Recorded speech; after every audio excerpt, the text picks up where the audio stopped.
There's a story we often tell ourselves about national wealth, that some countries get rich simply because they work harder or because they innovate more. It's a simple narrative, and it's wrong. Because if that story were true, you wouldn't be left with this paradox, a fundamental contradiction at the heart of the global economy. Why is it that some nations can borrow staggering amounts of money, seemingly forever, while others are completely crushed by debts that are, in comparison, much, much smaller? I mean, just look at the facts.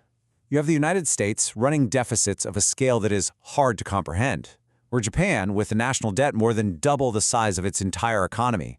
And yet, they remain pillars of global stability. On the other side, you have countries like Argentina, Sri Lanka, or Ghana.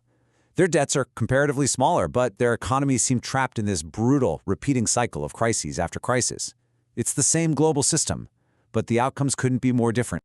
To understand why, you have to look past the official explanations. There is a quiet rule at work here. It's a rule that is almost never discussed in public. It's rarely explained, even in the economics textbooks that are supposed to tell us how all of this works. But once you see it, once you understand this rule, it changes how you view the entire global economy, and you cannot unsee it. So what is it? The rule is this. It is the fundamental difference between owing money in a currency that you yourself can create versus owing money in a currency that you cannot. Think about it. If your debt is denominated in your own currency, you always have policy options. A default becomes a political choice, not an economic certainty. But if your debt is in someone else's currency, you are constrained. Your options are severely limited, and crisis is a constant threat. That one difference, it changes everything. You see, when a government like the United States borrows, it does so in US dollars, a currency it controls. If things get difficult, it can raise taxes. It can roll the debt forward. Or, in an extreme scenario, its central bank can simply create more dollars. Investors understand this, so the real risk isn't default. It's inflation. And as damaging as inflation can be, it's a much more manageable problem than a full-blown economic collapse. But for a country that has to borrow in a currency it doesn't control, that entire logic gets turned on its head. And this is where the math turns cruel. It starts when their economy slows down. In response, their local currency weakens against, say, the US dollar. But the debt they owe in dollars doesn't change. In fact, relative to their own economy, it actually gets bigger, heavier, without them borrowing a single new dollar. And that is the trap. If they raise interest rates to defend their currency, they choke off what's left of their economy. If they lower them, capital flees. Suddenly, every available path makes the problem worse. You have to understand, this state of affairs is not an accident. The modern financial system was designed. It was rebuilt after the Second World War around a handful of dominant currencies. And today, the vast majority of global trade, of international debt, of essential commodities, it's all priced and settled in those currencies. This structure inherently privileges the nations that issue them. The system bends for them. For everyone else, the system disciplines.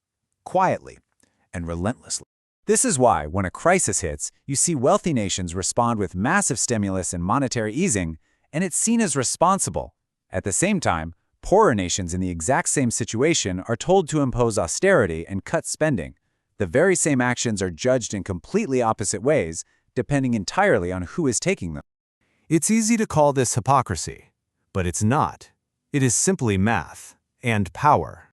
We're taught that global capital flows to the best ideas, that markets are neutral judges of value. They aren't. Capital flows to safety first, returns are a distant second.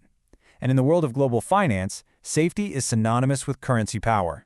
So when a crisis hits, when uncertainty spikes, money doesn't just scatter. It runs for cover. It runs home, back to the countries that can always, without question, pay their debts because they can print the very currency those debts are owed in. This is why crises, even those that begin in the wealthy world, so often end up reinforcing the very imbalance that defines the system. But this entire structure, this quiet rule, it has a single point of failure.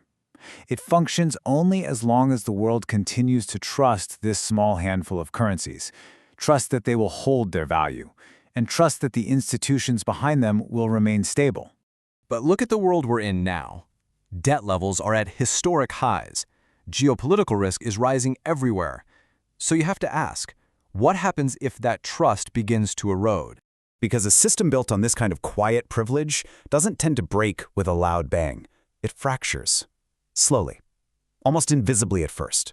And that is the real danger. because by the time everyone notices the cracks appearing, the math has already changed.